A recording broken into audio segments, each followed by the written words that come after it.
Oke. Assalamualaikum warahmatullahi wabarakatuh. Selamat Waalaikumsalam sore. warahmatullahi. Ya, halo sobat podcast. Ya, selamat datang di podcast 4 Selayar. Nah, bersama saya Deki Tasima MArs ya.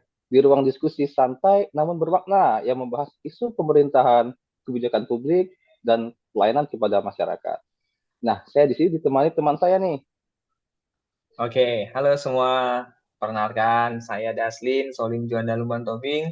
Gelar saya STMT, saya biasa dipanggil Daslin. Oke, pada episode kali ini, kita akan mengangkat tema penting. Temanya adalah yang berkaitan dengan ASN dan masyarakat luas, yaitu Sistem Administrasi Negara Satuan Republik Indonesia atau yang biasa disingkat dengan SANKRI. Wah, tema kita hari ini sangat menarik Pak Diki ya. Ya, betul sekali. Nah, diskusi kita juga akan dikaitkan dua isu krusial nih yang saat ini sedang hangat-hangatnya, yaitu terkait digitalisasi pemerintahan dan nilai dasar ASN berakhlak yang menjadi fondasi budaya kerja aparatur negara. Ya, di sini juga telah hadir bersama kita ya Pak Diki ya. Ada dua narasumber hebat yang akan menjadi tamu kita di podcast ini yang membuat kita akan semakin seru Pak. Please welcome Pak Muhammad Iqbal. Nah, Pak Muhammad Iqbal ini adalah eh, salah satu dosen di Politeknik Negeri Lampung. Selamat datang Pak Iqbal. Apa kabarnya Pak? Ya, baik-baik. Terima kasih. Senang sekali bisa berbagi dalam diskusi pada podcast ini. Iya, iya. Salam kenal Pak Iqbal. Nah, Salam kenal Pak Iqbal. Ya, kita juga kedatangan narasumber kedua nih Pak Daslin. Nah, Oh, mari kita siapa itu Pak? sambut dengan hangat. Oh, ini kita sambut dengan hangat nih Pak Adipura Atmadja Egop SSI Biomed ya. Pak Adipura ya. Terima kasih sudah meluangkan waktunya. Baik, Beliau saat terima kasih ini Pak Deki, oh Tasima, dan Pak Daslin. Senang sekali Ya, sebuah kehormatan bagi saya untuk berdiskusi bersama. iya, beliau ya. saat ini bekerja di Universitas Borneo Tarakan. Ya. Nah, sebagai pembuka kita akan mulai dari yang dasar terlebih dahulu ya. Nah, saya ingin tahu dari kedua narasumber nih, kira-kira apa yang dimaksud dengan santri dan mengapa penting dipahami oleh ASN maupun masyarakat? baik.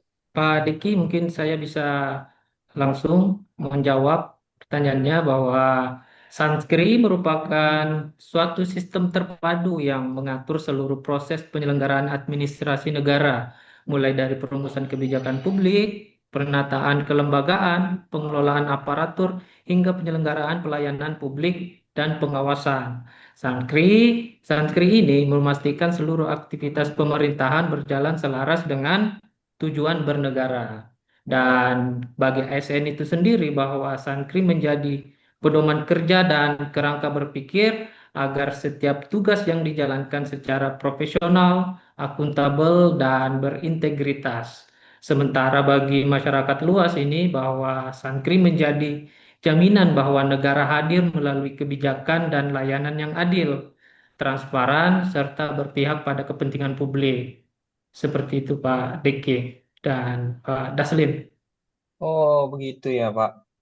Kemudian Betul. artinya Sangkri ini tidak bersifat administrasi internal. Gimana menurut Pak Dipura? Oke, baik Pak Daslin. Jadi betul sekali, Sangkri atau yang kita kenal sebagai eh, ini sangat berdampak sekali atau berdampak langsung pada masyarakat, di mana kualitas pelayanan publik yang diterima masyarakat itu cepat atau lambat, jelas atau berbelit, itu sangat ditentukan oleh bagaimana sangkri ini dijalankan. Nah, ketika sistem ini berjalan dengan baik, maka masyarakat nantinya akan merasakan kepastian layanan, keadilan, dan kehadiran negara secara nyata. Seperti itu, Pak Daslin. Oh iya, iya. Oke, ya kita masuk ke isu digitalisasi mungkin ya. Nah, hampir Baik. semua layanan pemerintah atau publik itu sekarang berbasis dengan digital, ya. Nah, kira-kira bagaimana sih digitalisasi ini diposisikan dalam Sangkri? Mungkin Pak Muhammad bisa jelaskan? Baik, menjawab terkait dengan isu digitalisasi. Digitalisasi itu sendiri adalah merupakan instrumen strategis untuk memperkuat Sanskrit itu sendiri, bahwa teknologi informasi membantu mempercepat proses administrasi, meningkatkan transparansi, serta memperkuat akuntabilitas. Digitalisasi ini juga mendorong integrasi antar instansi dan pengambilan keputusan berbasis data. Nah, contohnya pada layanan perizinan online, administrasi kependudukan digital, kemudian sistem penganggaran elektronik yang memudahkan pengawasan dan meningkatkan kepercayaan publik. Seperti itu, Pak. Hmm. Oh, menarik sekali ya. Eh, Mm-mm. contohnya dari Pak Iqbal ya. Ya, Kemudian, apa manfaat yang paling dirasakan masyarakat dari digitalisasi ini? Gimana kira-kira menurut Pak Adipura ya? Oke, kalau menurut saya, digitalisasi ini sangat bermanfaat bagi masyarakat dan tentu ini sangat nyata, di mana masyarakat nantinya tidak akan perlu lagi datang berulang kali ke kantor, di mana nanti waktu layanan akan menjadi lebih singkat.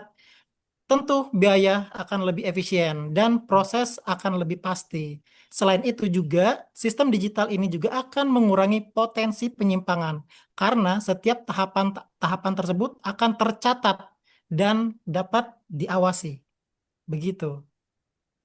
Oke. Oke. Ya. Pastinya ada tantangan dong dalam penerapannya. Gimana menurut Pak Muhammad? baik. Pastinya dalam sistem itu pasti ada tantangan dan kendalanya nih. Tantangannya meliputi kesiapan dari infrastrukturnya yang belum merata di antar wilayah, isu keamanan dan perlindungan data pribadi, serta kemampuan ASN yang masih beragam dalam mengelola dan memanfaatkan sistem digital secara optimal. Kondisi inilah yang menuntut peningkatan kapasitas ASN secara berkelanjutan melalui pelatihan berbasis kebutuhan dari jabatan, pendampingan teknis dan konsisten, serta penguatan literasi digital agar transformasi digital ini tidak hanya berjalan secara teknis, tetapi juga aman, berkelanjutan, dan berorientasi pada kualitas pelayanan publik. Oke, Seperti itu. menarik ya. Ya, ya, Menarik sekali, Pak. Menarik, menarik. Asli. Mungkin kita bisa sambil ngopi kali ya, biar nggak iya, tegang nih. iya. Ah, Berat. Saya iya, udah bawa Pak. kopi Pembahasannya soalnya. berat ini. Boleh, boleh. Mari Nah, ngopi, Pak. setelah kita mau masuk ke Ya, poin kedua nih. Oke, Oke. Yuk. nah, silakan. ya, Ah, Eh, mantap. Nah, kita masuk ke poin kedua deh, terkait Mm-mm. peran strategi ASN ya. Jadi ada kira-kira berapa krusial peran ASN dalam mendukung Sankri dan digitalisasi menurut Pak Iqbal? Mm-mm. Saya jelaskan dulu ASN ini ya. ASN adalah aktor utamanya nih dalam penyelenggaraan administrasi negara karena dia berada di garis terdepan dalam implementasi kebijakan publik. iya. Jadi, ASN ini tidak hanya menerjemahkan kebijakan menjadi tindakan administrasi, tetapi juga memastikan kebijakan tersebut diwujudkan dalam bentuk pelayanan yang nyata, berkualitas, dan dirasakan langsung oleh masyarakat. Dalam konteks Sanskrit ini, ASN berperan sebagai penghubung strategis antara sistem pemerintahan yang bersifat normatif dan kebutuhan publik yang dinamis, sehingga keberhasilan Sanskrit sangat ditentukan oleh kompetensi dari ASN itu serta sensitivitasnya terhadap aspirasi dan kebutuhan dari masyarakat itu sendiri. Seperti Oke. itu. Ya, Artinya keberhasilan santri sangat ditentukan oleh kompetensi serta sensitivitas ASN terhadap aspirasi dan kebutuhan masyarakat. Begitu ya, Pak ya? ya, karena Oke. ASN ini adalah tombak utama dalam pelayanan publik. Seperti Oke. itu. Mm-mm. Wah, banyak sekali ilmu yang kita dapat ya, Pak Deki ya. Nah, Betul. Semoga nanti teman-teman di luar sana yang nonton podcast kita nih pengetahuannya bertambah mengenai materi kita hari ini ya Pak Diki ya. Sangat, Nah, Betul. itu jadi harapan kita semua. Oke, benar. Artinya dengan adanya podcast ini bisa menambah wawasan dan ilmu kepada pembaca dan kepada pendengar ya Pak ya. Oke, betul baik. Pak Daslin. Oh iya. Jadi mungkin ke narasumber yang kedua ya, ke Pak Adi Pura Atmaja ini, bagaimana pandangan Bapak dari sisi kebijakan dan manajemen ASN-nya, Pak? Oke, baik. Jadi peran ASN ini sangat strategis. Karena apa? Karena transformasi birokrasi hanya bisa berhasil jika didukung oleh ASN yang kompeten dan berintegritas. Nah, digitalisasi dan sangkri yang kita jelaskan tadi tidak akan bermakna jika ASN tidak memahami tujuan dari kebijakan, tidak adaptif, serta tidak didukung kepemimpinan yang mendorong perubahan. Seperti itu, Pak Daslin. Oke, Hmm, gimana hmm. Pak Deki? Nah, ya mungkin ada satu pertanyaan yang paling mendasar ya kalau kita kaitkan dengan ini. Jadi pemerintah kan juga menetapkan nilai dasar ASN berakhlak ya. Nah, itu posisinya dalam Sankri gimana ya? Baik, mungkin saya bisa jawab itu. Eh, Berkenaan dengan ASN berakhlak ini, kita kembali ke pengertian dari berakhlak itu sendiri bahwa berakhlak adalah fondasi etika, nilai, dan budaya kerja ASN itu sendiri yang menuntun sikap, perilaku, serta cara berpikir aparatur negara dalam menjalankan tugasnya. Nilai ini memastikan Sanskrit tidak hanya berjalan secara administratif dan prosedural, tetapi juga bermakna secara moral dan sosial. Sehingga setiap kebijakan yang diambil oleh pemerintah dan pelayanan publik yang dilandasi integritas, orientasi pelayanan, akuntabilitas, serta keadilan bagi masyarakat itu sendiri. Baik, jadi memang menurut dari informasi yang disampaikan Pak Iqbal tadi, berakhlak itu adalah Mhm. fondasi etika ya Pak ya. Ya, Nilai dan fondasi budaya etika kerja untuk ASN. bagi ASN itu sendiri. Baik, baik, baik, baik. Ini saya mau coba tanya ke Pak Adipura ya. Gimana pandangan Pak Adipura ini eh, tentang bagaimana penerapan berakhlak secara nyata, Pak? Mungkin bisa sampaikan, Pak. Oke, jadi penerapan berakhlak secara nyata itu akan terlihat dari sikap ASN itu sendiri dalam melayani dengan empati, kemudian mau belajar teknologi baru, kemudian bekerja kolaboratif lintas unit, dan tentunya akan memastikan masyarakat memahami layanan yang diberikan. Nah, inilah bentuk pelayanan Hmm. publik yang manusiawi. Seperti itu, Pak Dustin. Oh gitu ya, Hmm, Pak ya. Gimana? Eh, menarik, menarik. mungkin Pak Deki ada yang mau ditambahkan, Pak Deki? Ya, saya malah masih ingin ingin nanya nih. Mungkin ke Pak Iqbal ya, ada satu satu hal yang belum Oleh belum jelas. Nah, kira-kira tantangan terbesar dalam penerapannya seperti apa sih, Pak? Baik, sebelum menjawab saya minum dulu ya.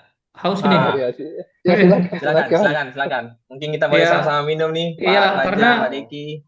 Ya, ya, ya. pertanyaannya Mari. udah mulai berat ini.